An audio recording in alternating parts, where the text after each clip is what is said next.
One of the more polarising Torchwood Series 1 episodes was Small Worlds by Peter J. Hammond. Depending on who you ask, you'll get a variety of responses regarding the story, most of them negative, even though I personally think it's a decent episode. It seems like the production team also liked Small Worlds, since they would ask Hammond to return for Series 2. In previous projects, Hammond had used the idea of photographs coming to life, so he was keen to revisit the idea with moving images this time. This inspired him to write From Out of the Rain, which sees a supernatural travelling circus escape from a film reel and hunt for victims in the night, stealing their final breath. This episode was intended to be very dark and scary, although it would still retain the twisted fairy tale vibe of Small Worlds, attempting to blend the mystique of lost archival film with the creepiness of old freak shows from the turn of the century. However, to put it quite bluntly, From Out of the Rain is not a great episode. It's all bark and no bite, ending up quite a strange episode of the spin-off, which is saying a lot since the episode before was about a shape-shifting alien vampire getting Gwen pregnant and ruining her wedding. But what makes From Out of the Rain so ineffective, and what does the Goosebumps series have to do with it? Well, hold your breath and join the circus, because I'm about to dip my toes into the murky waters of From Out of the Rain.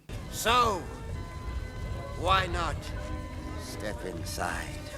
In the late 1800s and the early 1900s, there wasn't much in the way of entertainment. TV wasn't invented yet, films were still in their infancy, you had to go to performances to listen to music, and I think you get the gist. This essentially meant the go-to places were events like carnivals and plays, which in turn caused certain entrepreneurs to form so-called freak shows. These shows would draw an audience in for their natural, sick sense of voyeurism, pointing and laughing at other people who didn't fit into society at the time, from transgender people to conjoined twins. It's pretty twisted, but it was just how things were at the time. Obviously, the circus is a bit toned down for this episode, but that background context is what we get to see implied at the beginning of From Out of the Rain, although I honestly don't understand why anyone would bring their child here. It's dark in a random field and this creepo is standing in front of you clearly up to no good. I know entertainment was hard to come by back then, but this seems a little bit too much. Indeed, a woman brings her daughter who runs into the carnival, disappearing along with it. I love the reveal of the empty field, it's superbly done. Such a vibrant and busy event gone in the blink of an eye, it's quite terrifying to see unfold, especially when you factor in this woman losing her daughter and never being able to explain it. It's not like she could tell the police this story, since if she did, she'd get thrown into an asylum to rot. So this is a really dark and effective opening, setting a horror movie style tone for the episode. However, rather than being a horror movie, From Out of the Rain is more like a Goosebumps story. Indeed, we see a young man watching back historical footage and coming across the creepy showman, who hijacks the film and essentially tapes himself over the footage. Maybe someone should introduce him to The Wire. They seem like a good fit for each other.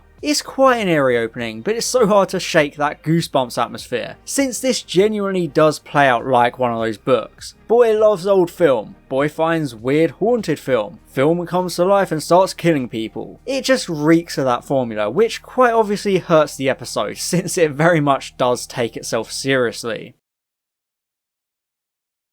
Even though it's a cold wet night in Cardiff, Yanto takes Owen and Gwen to an old cinema called the Electro, where he used to go as a kid. Between this, making the perfect coffee, having a tailor's eye, knowing everything, and sticking Torchwood labels and everything in the hub, Yanto sure seems to have some kind of experience in every field, doesn't he? I do think this whole show by the owners is kind of like a less unsettling mirror of that opening. Rather than some creepy showman, you get a cliche struggling cinema owner welcoming guests. It probably wasn't intentional, but I just couldn't help but notice a bit of a parallel between the two, especially as Jack later points out that film killed the travelling shows, but you don't get songs about that, do you? However, as the historical film begins, Owen and Gwen can't take it seriously, laughing and heckling, much to Yanto's chagrin. I think it's reminiscent of Small Worlds, where Gwen sat there scoffing at Estelle's presentation about the fairies. She and Owen just don't see the appeal, so they can't keep themselves composed. It shows a disconnect between them and reality. They're so used to the abnormal, combating aliens and monsters, that they struggle to see the value in something as quaint as this. Once you join Torchwood, your sense of the real world begins to slip, unless you have a specific interest, like Yanto loving the cinema. It's more than just a cinema. It's the Electro. In true Goosebumps fashion, the film becomes jammed and it can't be removed, like Jonathan says. And that's what's so scary. I mean, it kind of played itself. It's like it wanted to be seen. This paranormal hijacking of the film allows the Ghostmaker and the Mermaid Woman to escape into the night, along with doing a really bad job convincing you Peter J. Hammond isn't just a pen name for R.L. Stein. Again, it has Goosebumps written all over it, or at the very least, a creepypasta. Although if it was, it would be obsessed with saying how hyper-realistic everything in the film was, and the Ghostmaker would start bleeding from his eyes. I would admit it's incredibly creepy as they appear in the street, descending on a poor woman just waiting for a bus. I mean, just look at this single still and tell me that doesn't send at least a little chill up your spine. This scene is essentially designed to definitively show the Ghostmaker as a villain, rather than just some strange anomaly. It had been implied by the cold open, but this is concrete proof. Sneaking around Cardiff, stealing the final breath of all he meets, sealing them inside a bottle. Honestly, I'm not sure if Julian Bleach makes the Ghostmaker suitably sinister or a bit too camp. He definitely gives off evil vibes, and his enchanting tone of voice adds a lot, but there's just something a bit goofy about it all and I can't quite put my finger on it. It's almost like he's a Sarah Jane Adventures villain who walked onto the Torchwood set instead, so there is definitely a level of disconnect between the Ghostmaker and the intended tone of the episode itself, although the visual of the victims is always chilling to see. It's just tame enough to be disturbing whilst not being gratuitous, so I think it's a very effective sight. At the hospital, there's no rhyme or reason behind Natty's condition. By this point, the hospitals in Cardiff must be used to seeing some pretty strange stuff. You get skeletons prowling around, women coughing up swarms of alien mosquitoes and stabbing partners with alien sword arms. Seeing a woman with her mouth all dried out and in a coma without breathing would probably be amongst the tamer things this hospital will have seen. Jack surmises that whoever is doing this has that power to keep these people's breath, and I honestly think this gimmick makes the villain seem a lot scarier than other Torchwood villains. It's essentially a ticking time bomb. The Ghostmaker has a vial full of hostages he can kill just by popping the lid off, so this power really adds a lot to him as a threat. Little last breath still sighing their sighs. Earlier, as the film got a bit funky, Yanto spotted Jack within the ranks of the circus freaks, which is a great stinger. I mean, when you think about it, it's the perfect place for him to be. He's the immortal man. No matter what you throw at him, he'll always come back, so it'd fit right into a freak show. Indeed, Jack reveals he worked in the travelling shows industry, which means he heard murmurings of the mysterious night travellers, who fittingly performed at the dead of night. They came from out of the rain. We got one! We got one, ladies and gentlemen! I do think it's a creepy premise, capitalising on this erasure of culture. As Jack himself explains, all there really is to remember of these travelling shows are film clips. Not much else survived. It's hard to imagine a time without the kind of technologies we've become so used to, but these kinds of circuses and carnivals are a representation of such a familiar yet distant world so close to our own. Nowadays, everyone is used to having photos taken or being on video, but back then it was such a rarity. Even as late as the 1980s, people weren't commonly in photos. You get people like beloved Doctor Who writer Robert Wholmes with only a handful of photos and only 2 single pieces of video. That's all there is to represent him. It's quite sobering to imagine how much we rely on images for memories and records, which I think is supposed to be a core theme of the story, highlighting the power of film, since the Ghostmaker and the Mermaid Girl escape from within the reel. To be honest, it is a ridiculous concept, but this is the Doctor Who universe, pretty much anything is possible at this point. Now that they know a bit more about what's going on, the team will split off to investigate like they're in Scooby-Doo.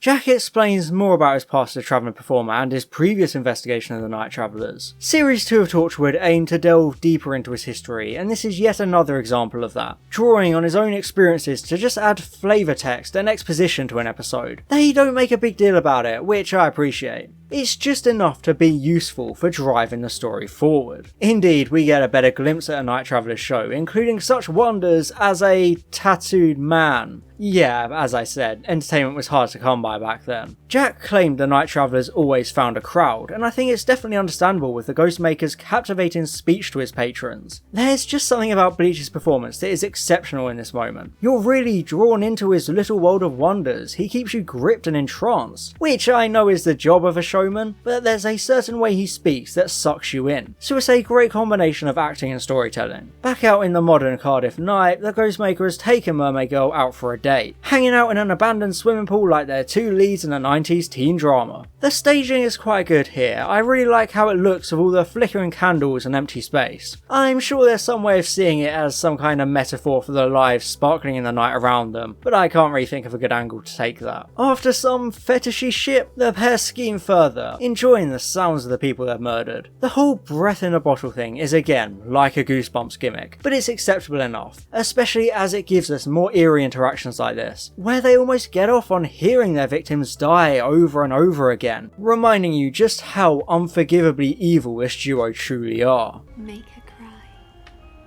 You what? I want to drink her tears. After an entire family of 4 are brought into hospital in the same condition as the previous victims, Jack and Yanto are tipped off about an old psychiatric patient who seems to know about the Night Travellers. The lovely couple pay her a visit, with her giving some strangely Moffat-y style dialogue. It means you don't belong. It means you're from nowhere. I always hate it when random characters deliver some incredibly sage and pretentious piece of dialogue completely out of nowhere. It just feels so fake to me. I understand people say philosophical stuff all the time, but moments like these almost feel like they're trying too hard to be deep and quotable. Regardless, she begins to recall her experience with entertainers coming out of the rain, her description perfectly fitting the Night Travellers we've been encountering throughout. It's a weirdly specific recollection considering she was just 5 at the time, but I suppose if you encounter something that supernatural and creepy, you're bound to have a pretty vivid memory of it. The fact nobody believed her and she ended up in a psychiatric hospital goes back to what I said at the beginning, where you couldn't risk telling everyone about your encounter because society would punish you for it, almost making yourself into a freak show because of their own sheer ignorance. So it's a bit of a frightening window into reality. Gwen has also dug up plenty of reports about people going missing when travelling shows came to town, ultimately giving them the explanation of what the Ghostmaker is up to. It's good that there are vague traces throughout history, even though most of it is in the form of news media mocking heartbroken people, so I guess some things don't change. If there was absolutely no trace whatsoever of the Night Travellers, it wouldn't be as sinister, but the fact there are these little bits here and there adds a lot to their mystique and overall presence. I mean, you can't seriously tell me people go missing like this, and not one single person claims some kind of weird interference or paranormal goings on. Even though we know about the whole flask deal, there's a new element to the villain's plan as the Ghostmaker decides to resurrect his fallen comrades so they can continue their travels once again in this new age. But first they need to pay Jonathan a quick visit. Ha! Got him! However, by the time Jack and Yanto arrive, there's no sign of the intruders, although it's clear they were there. Indeed, by now they've already made it back to the cinema where they made their escape, using their ghostly powers to play the piano. I always wonder what the internal logic is in these kinds of ghostly moments. Like, do ghosts just have that little to do that they become obsessed with rocking chairs and closing doors? Although, to be fair, if ghosts are real, that's absolutely what I'd do because I'm an arsehole. The prospect of the other Night Travellers returning is definitely a troubling one. We've already seen the damage this single pair can do, so it's unimaginable what the others might be capable of if they all join together once more. It opens up some suitable stakes for the endgame, although since the extent of their disappearing powers is never really explored, you don't quite know how much danger they pose in the long term. I have absolutely no grasp of this villain's powers beyond the ability to steal people's breath. It makes it quite hard to understand the boundaries and the consistency of them as monsters. It never even disputes the fact that they're human, which just makes everything very weird. Sure, they had mentioned the rift in relation to the Ghostmaker and Mermaid Woman escaping, but that still doesn't answer the question of who or what they are. The episode doesn't make a big deal out of that mystery, so it ends up feeling like a big oversight by the writer. It's not even like Adam, where there was a big mystery of like, what the hell is this weird entity? So, 2 people who should have been dead for years. What kind of creatures are they? Back at the Electro, the doors are locked and the owner's trapped inside, although Jonathan's reaction to their apparent death is kind of goofy. Please, don't die, please. Is it just me that thinks that sounds a bit wooden? It's almost giving Neil Breen a run for his money. I can't believe you committed suicide. I cannot believe you committed suicide. How could you have done this? How could you have committed suicide? There's no time to mourn, however, as things start to ramp up and the show begins. I do find it a bit funny that there's this intense music trying to make us scared of archival footage. There's a bit of a disconnect there when it comes to tone. Something made even worse as the performers come out of the screen like they're part of the Sky Sports coverage of a football match. As far as climaxes go, it's definitely a bit of a disappointing one, since it doesn't feel scary. I know I've been repeating myself a lot, but it just makes you think of Goosebumps rather than a gritty, mature Doctor Who spin-off, especially since the villains are defeated by being filmed again. I will admit though, it's brilliant that the Ghostmaker can't kill Owen. There had been a similar moment in Something Borrowed where the vampire discarded him, so I like the continuation of that concept here. It could have been easy to fall into Owen's undead nature becoming a big gimmick they continuously trot out, like a vampire show having the token vampire protagonist in the team, but I think they do a really good job of integrating this cursed immortality within the episodes, always having a smart use for it in direct correlation with how the villains operate and kill their victims. Owen may be made of glass since he can't heal injuries, but it also allows him to tackle certain things the others can't, like surviving this encounter. It's an incredibly minor, almost throwaway moment, but it does so much for Owen as a character. What are you? There's not a breath in your poor sad body. The episode then culminates in a borderline goofy chase as Yanto steals the flask, only to be ambushed and lose it again to the Ghostmaker, who just happens to appear out of nowhere to snatch it. It's a good hostage situation though, because within this simple flask are the lives of a dozen people. Merely opening it would condemn them all, which the Ghostmaker knows. I wish more had been made of this standoff, because it only lasts a few seconds before he opens the flask and yeets it, the breaths falling out as it tumbles into Yanto's hands. And yes, this episode seriously does climax with an "oh catch it" moment, which I'm not a fan of. It's also rather convenient that there's still one breath left. It's pretty cliche since you see it all the time, but there is a good spin on it as Yanto can hear the breath. He's now responsible for this life. It's literally in his hands. That would shake most people to their very core. They managed to save one life, but lost so many others, shown as some of the victims simply fade away into thin air. Also, I do have to mention that they were being holed up in a stable somewhere. Did the Ghostmaker and Mermaid Girl have to carry them there after they took them? I want that deleted scene. The pair Chuckle Brothersing these corpses around. Back on topic though, I do like the episode for giving them a Pyrrhic victory, even if I do dislike the cliche it uses. Torchwood is a show that deals with a lot of loss. There are very few truly happy endings in the show, which is absolutely the right way to handle things. In a way, it makes these moments of saving at least one life special. It may be Pyrrhic, but it's a touching scene as Jack is able to resurrect one of the victims. In an organisation like Torchwood, every life counts. You have to focus on the single life you did save, rather than dwelling on the many you couldn't. You really wouldn't be able to keep going otherwise. I do feel bad for Jonathan though, since his parents seem to have died and we don't even get a quick scene of Gwen comforting him, or even a passing remark about it. He was just removed from the story, which is really weird. I hope he's okay.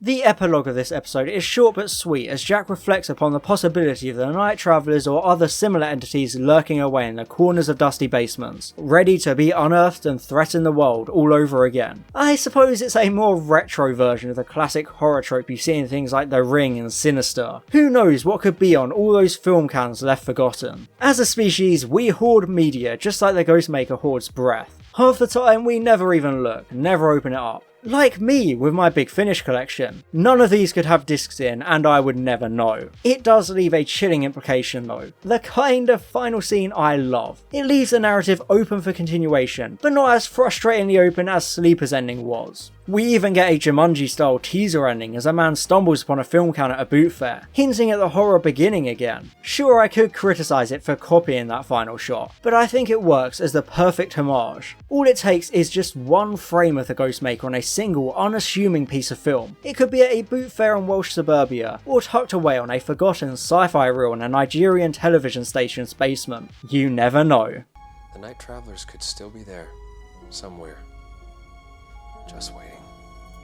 From Out of the Rain is a bizarre episode of Torchwood because it doesn't really fit in. It's like an awkward, watered down leftover from series 1, not quite having an even tone to it. If you watched it, you would honestly think it was salvaged from some lost Goosebumps novel or a scrapped Sarah Jane Adventures script, because it doesn't have the Torchwood bite to it. It doesn't have much real, authentic horror to it, and it feels too clean in a way. That being said, I do mostly enjoy Julian Bleach's performance as the Ghostmaker. He's very captivating and enigmatic thematically evil, but the mermaid girl doesn't really have much of a character unless you watch the Declassified episode, and the whole Torchwood team themselves are misused. There is a little bit of a focus on Jack's past, but none of the other characters really stand out, and Tosh is practically non-existent, so it definitely mishandles the cast. I think I would give From Out of the Rain a D ranking on the Torchwood Series 2 tier list. It's probably the worst episode out of the first two series. The music and the design of the circus are both fantastic, but the tone and pacing are completely bungled. It spends so long building itself up before suddenly paying off in an extremely unsatisfying final battle. I just can't really see enough redeeming qualities in From Out of the Rain. Episodes like Something Borrowed at least had a lot of goofy charm to them, but this feels bland and undercooked. I appreciate the attempted themes of our reliance on films for records, but since when did themes alone ever truly redeem a bad piece of fiction? And I'd like to give an extra special thank you to all my gold level patrons: Alex Marston, Calvin, Daniel Shillito, Fallon Cortez, Franz Horn aka Line Vortex, George, Herna Verzog, John, and Stefan Never Miller. Thank you so much for your support.